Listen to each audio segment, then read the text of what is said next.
Olá, meninos, boa noite. Espero que todos estejam bem, cumprindo essa quarentena. Bom, na última aula nossa, em sala de aula, nós estávamos falando sobre os princípios de interpretação constitucional, né? Nós íamos começar a falar sobre este assunto. Primeira coisa é entender o que é hermenêutica constitucional. A palavra hermenêutica, a hermenêutica é a ciência da interpretação. É a ciência que estuda a interpretação. A palavra hermenêutica, ela vem da palavra Hermes. Hermes era aquele deus romano que fazia a tradução da língua dos deuses para os homens. Por isso o nome hermenêutica. Então, hermenêutica, ela é a ciência da interpretação. A interpretação vem do latim interpres, retirar de dentro, né? Desentranhar. É você descobrir o real significado das palavras, né? Na nossa ciência, na nossa disciplina, que é o direito constitucional, existe um entendimento claro de que o direito constitucional ele possui princípios e métodos de interpretação próprios. E é sobre isso que a gente vai falar, tá certo? Sobre os métodos de interpretação, eu vou trazer para vocês 5 métodos de interpretação constitucional, que são os mais cobrados em concursos, que são os cobrados pelo exame da ordem e que são os principais métodos de interpretação constitucional, tá certo?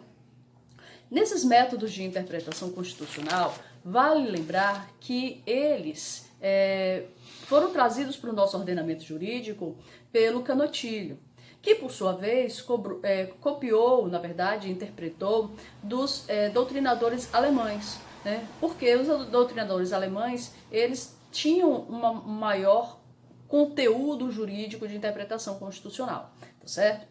O primeiro método de interpretação que nós vamos falar é o método de interpretação método jurídico ou hermenêutico clássico. Esse método de interpretação, ele tem como seu maior expoente o Savigny. O que traz esse método de interpretação jurídico ou método de interpretação hermenêutico clássico? Por esse método de interpretação, se diz que a Constituição deve ser interpretada da mesma forma como a gente interpreta as demais normas jurídicas, segundo aqueles critérios clássicos de interpretação de normas jurídicas. Professora, e quais são os critérios clássicos de interpretação das normas jurídicas? Ora, são aqueles que vocês devem ter visto lá em EAD. Primeiro método é o método gramatical. O que é o método gramatical? Quando se fizer a interpretação das normas constitucionais, nós temos que levar em consideração a literalidade da norma, o significado das palavras dentro do artigo, observar a pontuação dentro do artigo. Esse é o método clássico de interpretação gramatical. Outro método clássico de interpretação é o método lógico. O que é o método lógico? Mesmo ele não estando expresso na Constituição, a norma não estando expressa na Constituição, a gente deduz, existe uma lógica, né? É uma decorrência lógica do que está escrito ali, né? Um exemplo que nós podemos trazer é o seguinte: o Ministério Público ele pode investigar? A princípio, a função de investigar é da polícia, né? É a função da polícia judiciária, a função de investigar. Mas, se o Ministério Público pode propor uma ação penal, né, ele, em decorrência do princípio lógico, entende que o Ministério Público pode investigar durante o processo criminal, tá certo? A ideia é de que, se ele pode impetrar a ação criminal, ele pode investigar. Uma coisa é decorrência da outra, uma decorrência lógica da outra. Tá certo? Um outro método de interpretação clássico é o método de interpretação teleológico. O que é o método de interpretação clássico teleológico? Por esse método, deve-se buscar a finalidade do texto. O que o texto constitucional quer com esse artigo, com esta norma, né? Não apenas tentar fazer uma interpretação seca daquilo que está escrito, mas tentar buscar qual é o objetivo da norma que está ali expressa, tá certo? Bom, o quarto tipo de interpretação, método de interpretação clássico, né, é o método de interpretação sistemático. Por esse método de interpretação sistemático, nós temos que observar a posição topográfica do artigo dentro da norma constitucional. Professora, o que a senhora quer dizer com posição topográfica. Aquele artigo, ele está dentro de qual capítulo? Esse capítulo está dentro de qual título? A partir do momento em que a gente entende a posição do artigo dentro da Constituição, eu consigo ter uma interpretação melhor daquele artigo. É muito difícil a gente fazer uma interpretação tão somente gramatical de um artigo. A gente tem que saber dentro de que âmbito ele está sendo tratado, tá certo? E o último método de interpretação, clássico, é o método de interpretação histórico. O que é esse método de interpretação histórico? Bom, por esse método, eu procuro ver nas normas anteriores como é que aquele assunto ele estava sendo tratado. Quando eu faço isso, eu consigo perceber a evolução histórica daquela norma, para entender o que o legislador quis ao alterar aquela norma ao longo do tempo. Esse é o método de interpretação clássico histórico. Então, pelo método de interpretação clássico, deve-se aplicar às normas constitucionais o mesmo método de interpretação que é utilizado para as demais normas jurídicas, né? Dentro dele, nós temos o método gramatical, o método lógico, o método sistemático, o método teleológico e o método histórico. Então, são 5 espécies de interpretação dentro do método clássico, né? O segundo método de interpretação das normas constitucionais é o método tópico problemático. O que é esse método tópico problemático? É um método através do qual eu tenho um fato, né, eu parto do conhecimento do fato, para então verificar a norma constitucional aplicável àquele fato, tá certo? O intérprete, ele não tem um conhecimento prévio da norma constitucional. Ele primeiro analisa o fato e depois ele busca na norma constitucional uma norma constitucional que vá albergar aquele fato, tá certo? Essa teoria é também de um outro autor alemão chamado Theodor Wilhig, tá certo? Bom, o terceiro método de interpretação das normas constitucionais é o método hermenêutico concretizador.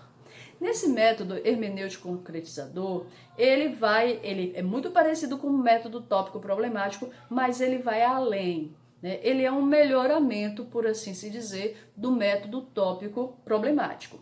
Esse método é de um autor chamado Konrad Hesse. O que o Konrad Hesse diz? Ele é uma evolução, tá, do método tópico problemático. Por esse método hermenêutico concretizador, ele parte do princípio de que o intérprete já tem um conhecimento prévio da norma constitucional. Então, o intérprete, ele parte de uma compreensão da norma constitucional para depois, analisando, ocorrendo um fato, ele fazer uma espécie do que ele chama de círculo hermenêutico entre norma e fato. O que seria esse círculo hermenêutico entre norma e fato? Olha, como o intérprete ele já tem um pré-conhecimento da norma, o que pode acontecer quando ele verifica um fato? O intérprete ele verifica se o fato se enquadra na norma, ou em quais pontos a norma ela se aplica, em quais aspectos a norma ela se aplica àquele fato. Tá certo? Então pode ser que, por exemplo, dentro de um fato, eu não tenho apenas uma norma, eu posso ter várias normas que se apliquem àquele fato, tá certo? Então, quando ele fala nesse círculo hermenêutico, na verdade ele está dizendo nesse ir e vir, desse analisar o fato e a norma, né? Para a gente ver se há uma subsunção efetiva do fato com a norma, tá certo? Bom, o quarto método de interpretação das normas constitucionais é o método científico espiritual. O autor desse método é Rudolf Smend. O que traz esse método científico espiritual? Ao fazer a interpretação da norma constitucional, o intérprete ele não se limita apenas ao texto constitucional. Ele deve buscar o espírito daquela Constituição. E uma forma muito legal de a gente buscar o espírito daquela Constituição é analisar, no caso da nossa, o preâmbulo da Constituição. Lembre vocês que o preâmbulo da nossa Constituição, ele não é norma constitucional, mas ele serve como um norte de interpretação do espírito da nossa Constituição. A gente tem que ver o contexto da nossa Constituição, o que ela busca, quais são os valores da sociedade brasileira, e quando eu entendo quais são os valores da nossa sociedade, quais são os valores políticos e sociais da nossa sociedade, eu consigo fazer uma melhor interpretação das normas constitucionais. Esse é o princípio científico espiritual, tá? O quinto método de interpretação das normas constitucionais é o método normativo estruturante. Esse método normativo estruturante é de um autor chamado Friedrich Miller. O que traz esse método? Por esse método, o intérprete ele não deve se limitar ao texto constitucional. E o texto constitucional não se confunde com a norma constitucional. Bom, professora, como é que o texto constitucional não se confunde com a norma constitucional? O texto constitucional, nas palavras de Friedrich Miller, ele é apenas a ponta do iceberg. Como assim, professor? A ponta do iceberg. Ele é um resumo daquilo que o legislador quis dizer e daquilo que o intérprete tem que alcançar da norma constitucional. Se você pensar na ponta de um iceberg, professora, dá um exemplo aqui pra gente entender. Olha, o artigo 5º da Constituição traz que a todos é garantido o direito à vida. Tá, ok, mas que vida é essa? Gente, é nascer vivo, é ter uma vida digna. Isso não está escrito na Constituição? Ter uma vida digna? Não está escrito nesse artigo da Constituição, nessa norma constitucional. Mas decorre do princípio da interpretação dessa norma constitucional. Né? Às vezes o legislador ele não precisa falar tanto, e aí cabe ao intérprete buscar o real sentido da norma. Quando a gente fala na ponta do iceberg, é só aquilo que a gente consegue ver. O iceberg, toda a carga normativa do texto constitucional, ela vem à tona a partir do momento que a gente faz a interpretação. Ela está embaixo da água daquilo que a gente não consegue ver, tá certo? Um outro exemplo que eu posso dar para vocês é o seguinte, na Constituição... Bom, um segundo exemplo que eu posso dar para vocês está também expresso no artigo da nossa Constituição, que diz o seguinte, olha, o preso tem o direito ao silêncio. Aí eu pergunto para vocês, só o acusado que está preso que tem direito ao silêncio? E aquele que está respondendo processo em liberdade, ele não tem o direito ao silêncio? Claro que tem. Isso é uma atividade que nós temos que fazer de interpretação da norma constitucional, tá? Muitas vezes o legislador, ele fala menos e ele realmente não precisa falar tanto assim, tá bom? Bom, o sexto e último método de interpretação das normas constitucionais é o método de comparação das constituições. Bom, aqui pelo nome do método, dá pra gente já entender o que ele fala, né? Nós podemos comparar a atual Constituição com a anterior, ou com as constituições anteriores do país, para entender como foi a evolução daquela norma, né, no comparativo com as normas anteriores que tratavam sobre o mesmo tema, ou nós podemos fazer a comparação com a Constituição de outros países para entender como outros países tratam aquele assunto e como o nosso país trata determinado assunto. Esse é o sexto e último método de interpretação das normas constitucionais que nós vemos aqui. Então, recordando, quais são os métodos de interpretação das normas constitucionais? Vamos lá. Primeiro, método de interpretação jurídico ou hermenêutico clássico, de Savigny. Segundo, o método tópico problemático, de Theodor Weigel. O terceiro, o método hermenêutico concretizador, de Conrad Hesse. O quarto, o método científico espiritual de Rudolf Ismende. O quinto, o método normativo estruturante de Friedrich Miller. E o sexto, o método de interpretação constitucional. Então são esses os 6 métodos de interpretação da nossa Constituição. Beleza? Vamos lá. Além dos métodos de interpretação, também está bem claro que a nossa Constituição ela possui princípios constitucionais próprios, princípios constitucionais de interpretação próprios, né? Nós vamos falar sobre 8 princípios de interpretação da nossa Constituição, tá claro? O primeiro princípio para interpretar a nossa Constituição é o princípio da unidade. O que traz esse princípio da unidade? Por esse princípio, fica claro que a Constituição é um documento uno, indivisível, não dá para ser interpretado por partes. A Constituição, ela é um todo. Assim como o direito ele é uno, indivisível, a nossa Constituição, ela é una, ela é indivisível, tá certo? Aí o intérprete, ao interpretar a Constituição, ele tem que harmonizar as normas constitucionais caso haja alguma antinomia da norma. Ou seja, caso haja algum conflito aparente dentro de normas dentro da própria Constituição. E isso é muito comum. A nossa Constituição, ela foi uma Constituição democrática e muitas vezes ela traz preceitos diferentes, ela procura tutelar bens jurídicos diferentes. Neste sentido, o intérprete deve fazer uma interpretação de forma a harmonizar a Constituição. Tá claro? Bom, vamos lá. O segundo método, o segundo princípio de interpretação das normas constitucionais é o princípio do efeito integrador. O que é o princípio do efeito integrador? O intérprete da norma constitucional, ao fazer a interpretação dessa norma, ele tem que ser responsável, ele tem que ter bom senso, de forma que sempre que possível, ou sempre, fazer uma interpretação de forma a integrar a política e a sociedade. Não dá para fazer uma interpretação em que ponha em risco, seja a ordem política, seja a ordem social, né? A ordem política, ela serve à ordem social, né? Então, e a sociedade, ela é quem escolhe a sua ordem política. Então, tem que haver essa integração. Por isso, o princípio do efeito integrador. Não dá para efetuar uma interpretação de uma norma constitucional atentar, seja em relação à integração política, seja em relação à integração social. Tá claro? Por exemplo, um exemplo desse princípio do efeito integrador, eu não posso, ao fazer uma interpretação da norma constitucional, violar, por exemplo, a separação dos três poderes, né? Eu não posso atribuir mais poder ou submeter um poder ao outro, tá claro?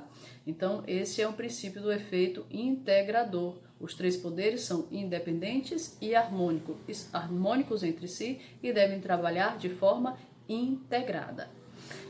O terceiro princípio de interpretação das normas constitucionais é o princípio da justeza ou conformidade funcional. Esse é bem simples. Por meio desse princípio, não pode o intérprete da Constituição alterar as competências constitucionais.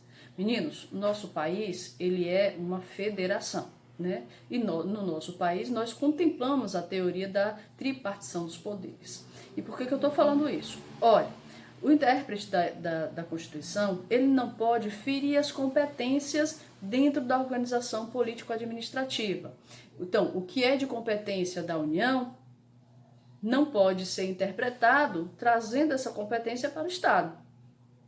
Então, nós temos as competências da União, dos Estados, do Distrito Federal e dos municípios. Não pode o intérprete tentar forçar a barra e dar competência a quem não tem. Tá claro?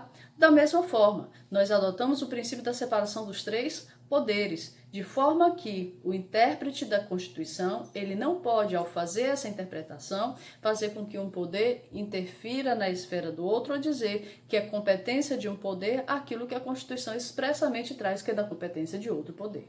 Certo? Vocês ainda vão ver que os poderes, nós temos os três poderes do nosso país, eles possuem funções típicas, mas eles também possuem funções atípicas. No momento correto falaremos sobre esse assunto, tá?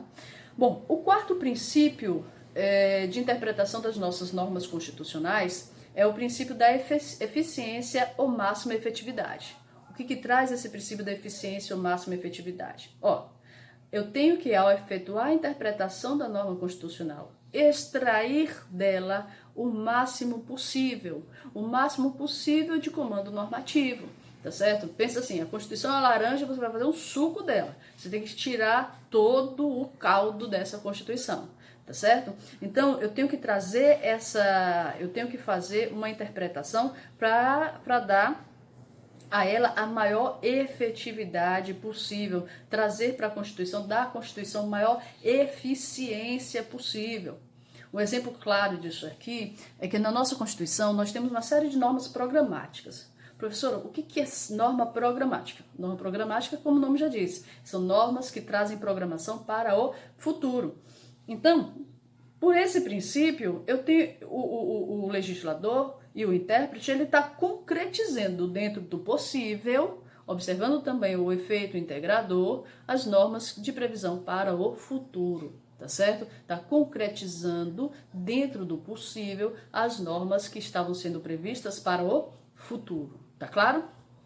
Vamos lá. Quinto princípio de interpretação da nossa Constituição é o princípio da concordância prática ou harmonização. Por esse princípio, ele lembra muito o princípio da unidade, né? Mas esse princípio da concordância prática ou da harmonização das normas constitucionais parte da ideia de que não há hierarquia entre princípios e normas de direitos fundamentais, né? Principalmente aqueles, nós temos na nossa Constituição, o título 2º da nossa Constituição, que fala dos direitos fundamentais. Não há hierarquia entre os direitos fundamentais. E não havendo hierarquia, não tendo um direito fundamental que se sobreponha ao outro, o intérprete da nossa Constituição tem que sempre fazer uma interpretação de forma a harmonizar dois bens jurídicos distintos e evitar desta forma o sacrifício total de um em relação ao outro. Professora, tá, mas e numa ação em que nós temos dois bens jurídicos que estão sendo tutelados e os dois encontram guarida no artigo 5º da Constituição, como é que faz? Bom, aí a gente tem que lançar mão. No mundo prático, no mundo real, turma, um vai ganhar, outro vai perder. Isso é inevitável. Mas, ao fazer essa interpretação, eu tenho que fazer com que o que ganhe não ganhe tudo e o que perca não perca tudo. Tá claro? Eu tenho que fazer o quê? Uma harmonização. Eu tenho que buscar um equilíbrio aí na minha interpretação da minha norma constitucional. Tá certo? O sexto princípio da interpretação da norma constitucional é o princípio da força normativa da Constituição. Turminha, já falei sobre isso com vocês. A Constituição não é mais uma carta de orientação. A Constituição não é mais um poema a ser lido, um ideal a ser atingido. A Constituição, ela possui dentro do seu texto um conjunto de normas que devem ser obedecidas, um conjunto de normas que devem ser postas em práticas e um conjunto de normas que servem, sobretudo, para realizar os interesses da sociedade. Tá certo? A Constituição não é mais um poema, não é mais uma carta de diretriz, tá certo? A Constituição é uma norma e é a principal norma do nosso ordenamento jurídico, porque nenhuma norma pode ser com ela incompatível, né? O sétimo princípio é o princípio da interpretação conforme a Constituição. Esse princípio ele é muito interessante e ao lado do princípio da força normativa da Constituição, eles são os dois princípios junto com o princípio da supremacia da Constituição, eles são os três princípios basilares do controle de constitucionalidade. O que traz esse princípio da interpretação conforme a Constituição? Vamos lá. A primeira coisa, esse princípio ele é aplicado diante de normas que possuem mais de uma interpretação possível. Né? Então, existem normas que nós conhecemos como normas polissêmicas ou normas plurissignificativas que possuem mais de uma interpretação possível. Dentro das várias interpretações que uma norma pode ter, algumas podem ser constitucionais e outras podem ser inconstitucionais. Professor, o que eu faço em relação a isso aí? Olha, eu não vou tirar todas as normas do nosso ordenamento, elas possuem uma presunção relativa de constitucionalidade. Elas possuem essa presunção relativa de constitucionalidade e elas só podem ser retiradas do nosso ordenamento jurídico mediante um controle de constitucionalidade, tá certo? Ou, claro, se uma norma vier revogar outra, que é a maneira mais simples também de retirar uma norma do ordenamento jurídico. Mas em razão de uma inconstitucionalidade, essa norma só é retirada depois que essa inconstitucionalidade ela é declarada. Bom, qual é a questão que nós vamos falar sobre esse princípio da interpretação conforme a Constituição? Havendo duas interpretações, uma em conformidade com a Constituição e outra em desconformidade com a Constituição, a norma permanece no nosso ordenamento jurídico e, se for o caso, o STF vai dizer, olha, essa norma só pode ser interpretada desta maneira, da maneira constitucional, e retira da possibilidade de aplicação pelo Poder Judiciário, pela administração pública, aquela interpretação em desconformidade com a nossa Constituição, tá certo? Esse é o princípio da interpretação conforme a Constituição. O oitavo princípio é um princípio implícito, é o princípio da proporcionalidade e o princípio da razoabilidade, né? Alguns autores trazem como sendo sinônimos, mas vamos tratar como duas faces de uma mesma moeda. O que é razoabilidade? Razoabilidade é algo lógico, é algo congruente. Então, o intérprete, ao interpretar, ele tem que interpretar de forma com que haja congruência, né, com a Constituição e com os fatos. E proporcionalidade tem que haver, ao se interpretar as normas constitucionais e aplicá-las ao fato concreto, tem que haver um equilíbrio entre os meios empregados e os fins a serem atingidos, tá certo? E os fins a serem atingidos. Esse princípio ele não é um princípio expresso da nossa Constituição, ele não está escrito expressamente na nossa Constituição.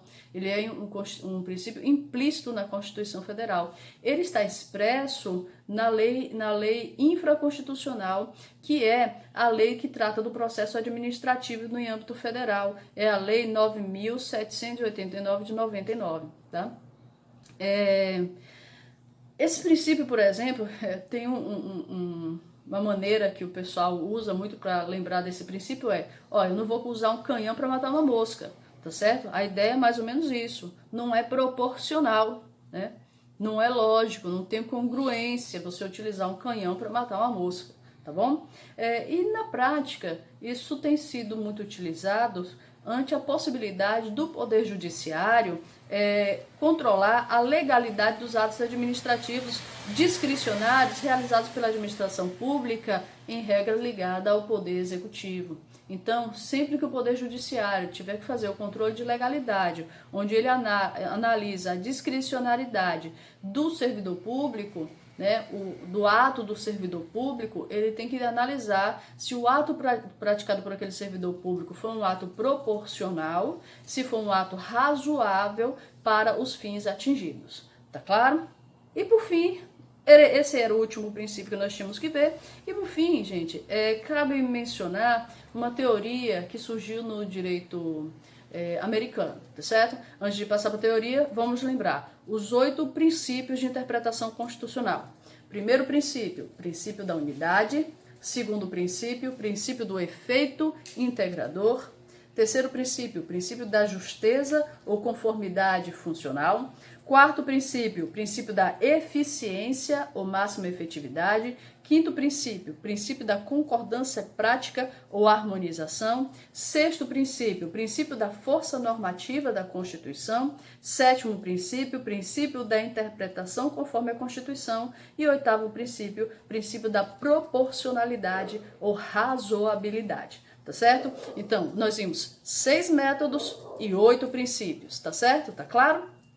E por fim, nós vamos falar sobre uma teoria surgida no direito americano que é aplicável aos princípios constitucionais, que é a teoria dos poderes implícitos. O que traz essa teoria dos poderes implícitos? Ele traz o seguinte, olha, sempre que a Constituição atribuía a um órgão da administração, ao ente da administração, uma finalidade, uma competência, outorga a ela um poder, outorga a esse órgão uma meta, implicitamente ele vai estar outorgando também todos os poderes necessários para o exercício dessa função, dessa meta e para atingir essa meta que foi definida e para exercer com efetividade e com eficiência aqueles poderes e aquelas atribuições que lhes foram dadas. Tá claro? Então, meninos, este era o último ponto que nós íamos ver antes da nossa avaliação 1,